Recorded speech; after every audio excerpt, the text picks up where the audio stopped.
Engineers ने अपनी जान जोखिम में डालकर दुनिया के सबसे ऊंचे ब्रिज पिलर्स खड़े कर दिए थे, लेकिन अब इनको आपस में कनेक्ट करने का मामला इनके गले पड़ चुका था। फ्रांस में दुनिया के सबसे ऊंचे मिलाऊ वायरडक्ट ब्रिज की कंस्ट्रक्शन के दौरान इंजीनियर्स अब एक बड़े मसले में फंस चुके थे। इनके ऊपर बने बनाए रोड सेक्शंस रखने थे। दो पिलर्स के दरमियान रखे जाने वाले एक रोड सेक्शन का वजन ही 25 लोकोमोटिव इंजन के बराबर था और ऐसे टोटल 8 सेक्शंस थे।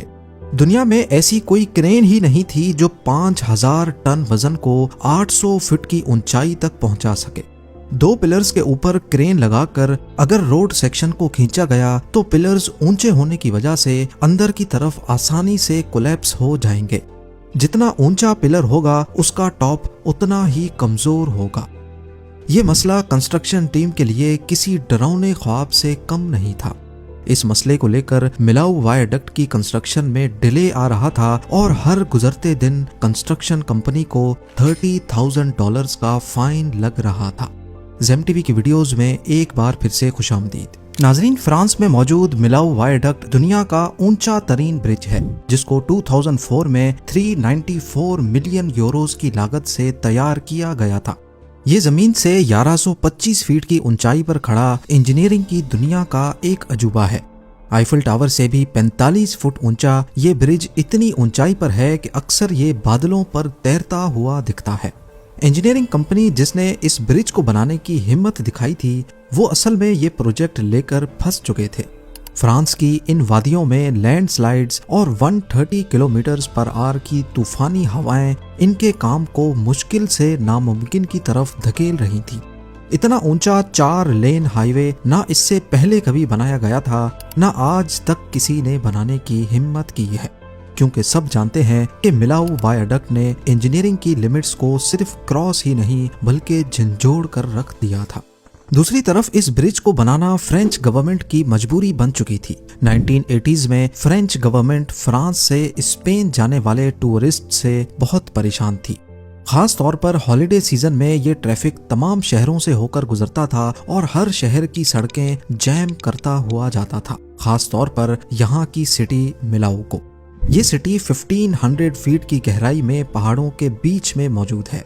नॉर्दर्न फ्रांस से आने वाले ट्रैफिक को पहले जिग जैग रोड से नीचे उतरना पड़ता था और फिर दोबारा से ऊपर चढ़ना पड़ता था। एक तो इस जिग जैग सफर में घंटों लग जाते और ऊपर से मिलाऊ सिटी में ट्रैफिक जैम के कम से कम 6 घंटे अलग से जाया होते थे। लिहाजा टूरिस्ट को फैसिलिटेट करने के लिए फ्रेंच गवर्नमेंट ने पेरिस से स्पेन तक एक मोटरवे बनाने का इरादा किया। पेरिस से मिलाऊ तक तो मोटरवे बिल्कुल सीधा बन सकता था, लेकिन मिलाऊ पर एक डेड एंड था। 1500 फीट के ऊंचे पहाड़ और बीच से गुजरने वाली टान रिवर। इस कॉम्प्लिकेटेड कंडीशन को बाईपास करने का एक ही तरीका था कि यहाँ लगभग पहाड़ की ऊंचाई जितना ही ब्रिज बनाया जाए। पर यह बोलना तो आसान था, लेकिन करना करीब नामुमकिन, क्योंकि 1980s में जब ये प्लान बनाया जा रहा था, उस वक्त दुनिया का ऊंचा तरीन ब्रिज कैलिफोर्निया का गोल्डन गेट ब्रिज था। एक तो ये सस्पेंशन ब्रिज था और दूसरा पानी के सरफेस से लेकर रोड की हाइट सिर्फ 250 फुट थी, यानी मिलाऊ के पहाड़ों से 6 टाइम्स कम। ये देखते हुए कई एक्सपर्ट्स ने कहा कि मिलाऊ पर ब्रिज नहीं बनाया जा सकता, और अगर इतना ऊंचा ब्रिज बन भी गया तो ये एक बहुत बड़े हादसे को दावत देने जैसा ही होगा। कई सालों तक ब्रिज बनाने का ये ख्वाब सिर्फ ख्वाब बनकर ही रहा, लेकिन आखिरकार जब ट्रैफिक जैम्स हद से बढ़ गई तो फ्रेंच गवर्नमेंट के पास ये कड़वा घूंट पीने के अलावा और कोई ऑप्शन नहीं था। डिजाइन से लेकर ब्रिज की कंस्ट्रक्शन तक इंजीनियरिंग टीम को 3 मुश्किल तरीन चैलेंजेस का सामना करना पड़ा। पहला, दुनिया के सबसे ऊंचे ब्रिज पिलर्स खड़े करना, वो भी पहाड़ों की स्लोप पर। दूसरा, उसके ऊपर 36,000 टन वजनी 4 लेन हाईवे रखना। और तीसरा, ब्रिज के ऊपर स्टील पाइलॉन्स को खड़ा करना। एक स्टील पाइलॉन एयरबस A380 से भी 2 टाइम्स वजनी। और सबसे बढ़कर ये सारे टास्क उनको जमीन से कई 100 फुट ऊपर करने थे। इस काम के लिए दुनिया के best architect Lord Norman foster को हायर किया गया। ये ब्रिजेस की डिजाइनिंग में पहले ही दुनिया में अपना नाम बना चुके थे। इनका काम एक ऐसे ब्रिज को डिजाइन करना था जिसकी नजाकत तितली जैसी हो, लेकिन ये तितली हजारों टन वजन तेज हवाओं में भी झेल सके। इस डिजाइन में छोटी सी भी गलती किसी आफत का बायस भी बन सकती है। 2 सालों के बाद अभी लॉर्ड नॉर्मन फॉस्टर का डिजाइन ड्राइंग बोर्ड पर ही था कि उनकी रेपुटेशन को एक बड़ा झटका लग गया। कुछ सालों पहले उन्होंने लंदन का फेमस मिलेनियम फुट ब्रिज भी डिजाइन किया था। ईयर 2000 में जब इस ब्रिज को पब्लिक के लिए खोला गया तो सिर्फ इंसानों के चलने की वजह से ही ये ब्रिज बुरी तरह से झूलने लगा। इसके डिजाइन में एक बहुत बड़ा लेकिन छुपा हुआ नुक्स था। 1.5 सालों तक ब्रिज को दोबारा बंद करना पड़ा, जिसकी रिपेयर में एक्स्ट्रा 50 लाख पाउंड्स लग गए थे। अगर ऐसा ही डिजाइन फ्लॉ मिलेनियम ब्रिज से 15 टाइम्स ज्यादा ऊंचे मिलाऊ वायरडक्ट में निकला तो तबाही का अंदाजा लगाना भी मुश्किल होगा। सालों की मेहनत के बाद फॉस्टर एक शानदार डिजाइन पेश कर चुके थे। ब्रिज के टोटल 7 पिलर्स डिजाइन किए गए और इसके ऊपर रोड कर्व शेप में होगा। पर मसला ये था कि पिलर नंबर 2 की हाइट सबसे बड़ी होगी, जबकि बाकी 6 पिलर्स स्लोप पर बनेंगे। मसला सिर्फ इस अनोखे डिजाइन को पेपर से निकालकर हकीकत में बदलना ही नहीं था। कंस्ट्रक्शन टीम जिसने इस ब्रिज को बनाने की हिम्मत की थी, उनको सिर्फ 4 सालों की डेडलाइन दी गई। डेडलाइन के बाद हर एक दिन का फाइन $30,000 तय पाया था, यानी करीब 25 लाख रुपए हर गुजरते दिन का जुर्माना। अक्टूबर 2001 में मिलाऊ वायरडक्ट की कंस्ट्रक्शन का आगाज हो गया। ये ब्रिज 120 सालों के लिए बनाया जा रहा था। कंस्ट्रक्शन की शुरुआत पिलर्स की फाउंडेशन डालने से हुई, लेकिन उठते साथ ही जियोलॉजिस्ट की तरफ से एक बुरी खबर आ पहुंची। उन्होंने खबरदार किया कि इस एरिया के नीचे फ्रैक्चर्ड लाइम स्टोन है, जिसकी वजह से पत्थरों के बीच काफी खाली जगहें मौजूद हैं। इन कैविटीज में केव्स बनी है जहां बैक्टीरिया की एक यूनिक किस्म रहती है। ये ब्लू मोल्ड नामी बैक्टीरिया दुनिया की सबसे मशहूर रॉकफोर्ड चीज बनाने के काम आते हैं। पर जो चीज के लिए सबसे परफेक्ट है वो दुनिया के सबसे ऊंचे ब्रिज की फाउंडेशन बनाने के लिए नहीं। जियोलॉजिस्ट ने यहाँ ड्रिलिंग और एक्सकवेशन के दौरान लैंडस्लाइड्स का खतरा जाहिर किया। इन तमाम वार्निंग्स के बावजूद भी फाउंडेशन डालने का काम स्टार्ट कर दिया गया, लेकिन फिर वही हुआ जिसका डर था। मिलाऊ वायरडक्ट की कंस्ट्रक्शन में एक ड्रामेटिक मोड़ आ गया, एक खतरनाक लैंडस्लाइड। इस लैंडस्लाइड ने पहले पिलर की फाउंडेशन को पत्थरों से ढक दिया, लेकिन खुशकिस्मती से कोई नुकसान ना हुआ। कंस्ट्रक्शन टीम ने ढलान को सीमेंट से स्टेबलाइज किया और प्रोजेक्ट को जारी रखा। ब्रिज के 7 बड़े बड़े पिलर्स बनाने में करीब 2 लाख टन वजनी कंक्रीट की जरूरत थी, जिसके लिए साइट पर ही एक फैक्ट्री बनाई गई। ये रीइंफोर्स्ड कंक्रीट था जिसमें 16,000 टन स्टील बार्स यूज होनी थी। अगर मिलाऊ वायरडक्ट में इस्तेमाल होने वाले सरिये को सीधा बिछा दिया जाए तो ये 4,000 किलोमीटर का डिस्टेंस कवर कर सकता है, यानी दुबई से लेकर चाइना तक। आर्किटेक्ट का डिजाइन कंस्ट्रक्शन टीम के गले पड़ चुका था। इस पॉइंट पे उनको ख्याल आया कि क्या उन्होंने ये प्रोजेक्ट लेकर कोई गलती तो नहीं की। मसला ये था कि पिलर्स की शेप यूनिफॉर्म नहीं थी, यानी एक जैसी नहीं थी, नीचे से मोटे और ऊपर से पतले। एक टाइम पे सिर्फ 4 मीटर सेक्शन के पिलर को बनाया जाता। स्टील के भारी फ्रेम से डाई बनाई जाती, फिर उसके अंदर कंक्रीट डाला जाता था और फिर अगले 4 मीटर में डाई उतारी जाती और फिर दूसरी शेप की डाई चढ़ाई जाती थी। 15,000 टन वजनी इस डाई को बार बार चढ़ाने और उतारने में ही काफी टाइम जाया हो रहा था। ये दौड़ वक्त के खिलाफ थी। पिलर्स की कास्टिंग को जितना टाइम दिया गया था, असल में उससे 6 महीने ज्यादा लग चुके थे। पर इंजीनियरिंग टीम के मसले सिर्फ यही नहीं थे। एक एक पिलर की लोकेशन अगर पिन पॉइंट जगह पर नहीं होगी तो उसके ऊपर रखा जाने वाला रोड सेक्शन कभी भी सीधा नहीं होगा। पिलर का बॉटम अगर 10 सेंटीमीटर भी जगह से हटकर बनाया गया तो टॉप पर ये 6 मीटर का डिफरेंस पैदा करेगा। इस पिन पॉइंट एक्यूरेसी के लिए जीपीएस टेक्नोलॉजी को इस्तेमाल किया गया। आसमान में मौजूद मल्टीपल सैटेलाइट्स की मदद से पिलर्स की पिन पॉइंट एक्यूरेसी पता करके वहीं बुनियाद डाली गई और पिलर्स की कास्टिंग के दौरान भी जीपीएस का इस्तेमाल किया गया ताकि पिलर्स का टॉप बिल्कुल वही हो जहां उसको होना चाहिए। दिन गुजरते गए, महीने और फिर साल। नवंबर 2003 में 7 पिलर्स अपनी फाइनल ऊंचाई तक पहुंच चुके थे। 245 मीटर लंबा पिलर नंबर 2 दुनिया का सबसे ऊंचा पिलर हो चुका था। लेकिन इस कामयाबी के बाद उनको रिलैक्स करने का टाइम नहीं मिला, क्योंकि ब्रिज कंस्ट्रक्शन का अगला मरहला सबसे मुश्किल था। इतनी ऊंचाई पर 2.5 किलोमीटर लंबा रोड सेक्शन बिठाना कोई मजाक नहीं था। इस पूरे रोड सेक्शन का वजन अंदाजन 36,000 टन था। ये वजन 90 एयरबस A380 जितना बनता है। इस प्रोसेस के दौरान एक छोटी सी भी गलती इंसानी जान और करोड़ों डॉलर्स का नुकसान कर सकती है। आपको बताते चलें कि न्यूयॉर्क के ब्रुकलिन ब्रिज पर 34 वर्कर्स की जान गई थी और 1970s में ऑस्ट्रेलिया के वेस्ट गेट ब्रिज पर भी 35 वर्कर्स जान से हाथ धो बैठे थे। इतिहास के इन नुकसानात को मद्देनजर रखते हुए मिलाऊ वायडक्ट पे रोड स्टील के पोर्शंस में बनाने का फैसला किया गया। इस काम के लिए कई 100 किलोमीटर दूर आईफिल स्टील वर्क्स की मदद ली गई। ये उस वक्त वाहिद ऐसी कंपनी थी जो स्टील के इतने बड़े सेक्शंस बनाने की काबिलियत रखती थी।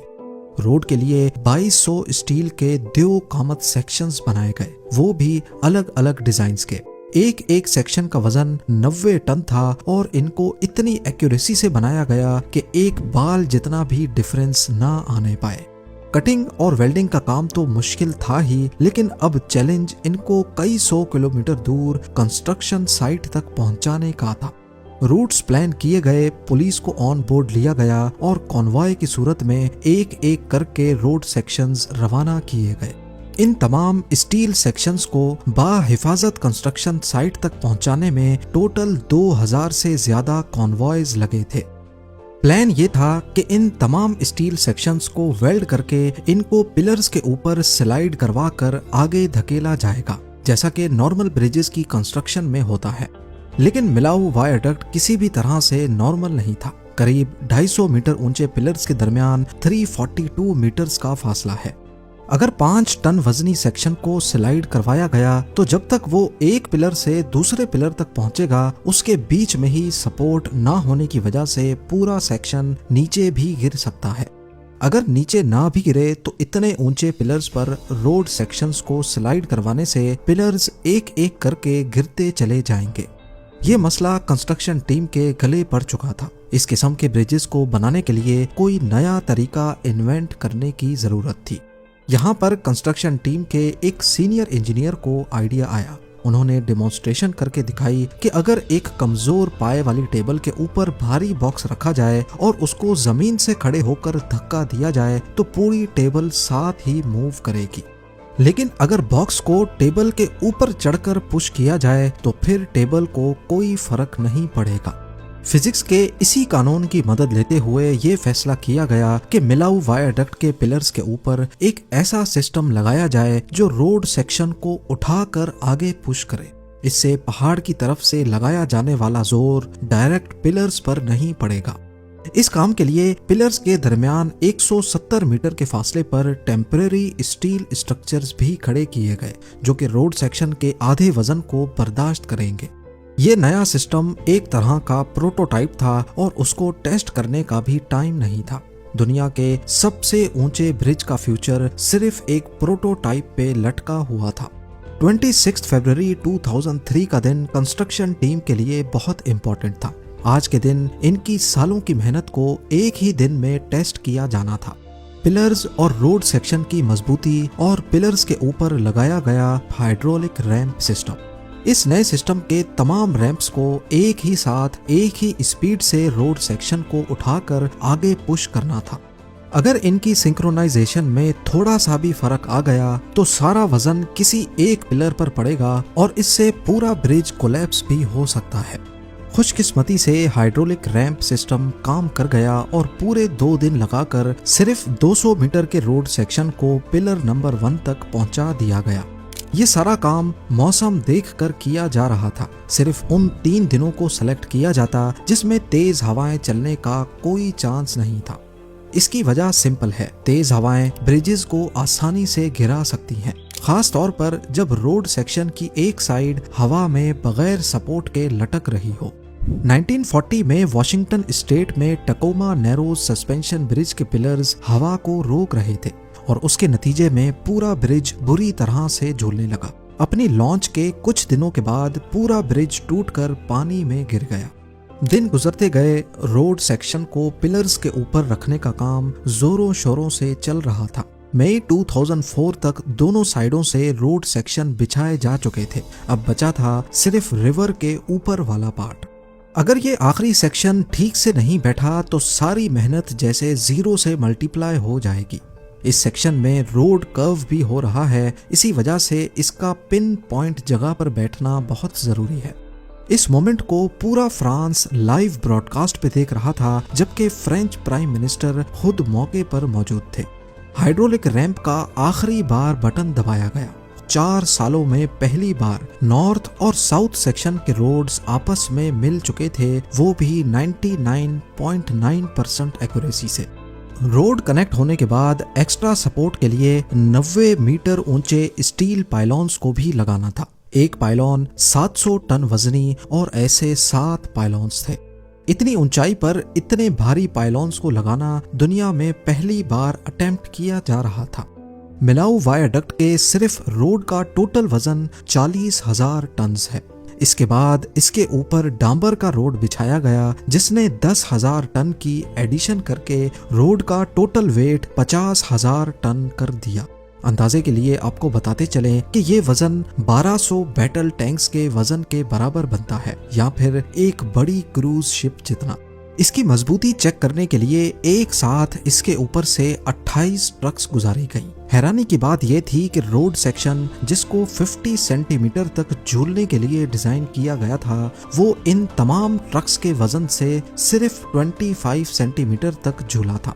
16 दिसंबर 2004 को मिलाऊ वायाडक्ट पहली बार पब्लिक के लिए खोला गया।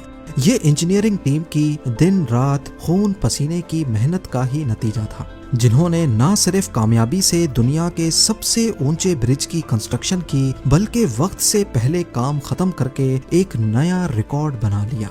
उम्मीद है ज़ेम टीवी की ये वीडियो भी आप लोग भरपूर लाइक और शेयर करेंगे। आप लोगों के प्यार भरे कमेंट्स का बेहद शुक्रिया। मिलते हैं अगली शानदार वीडियो में।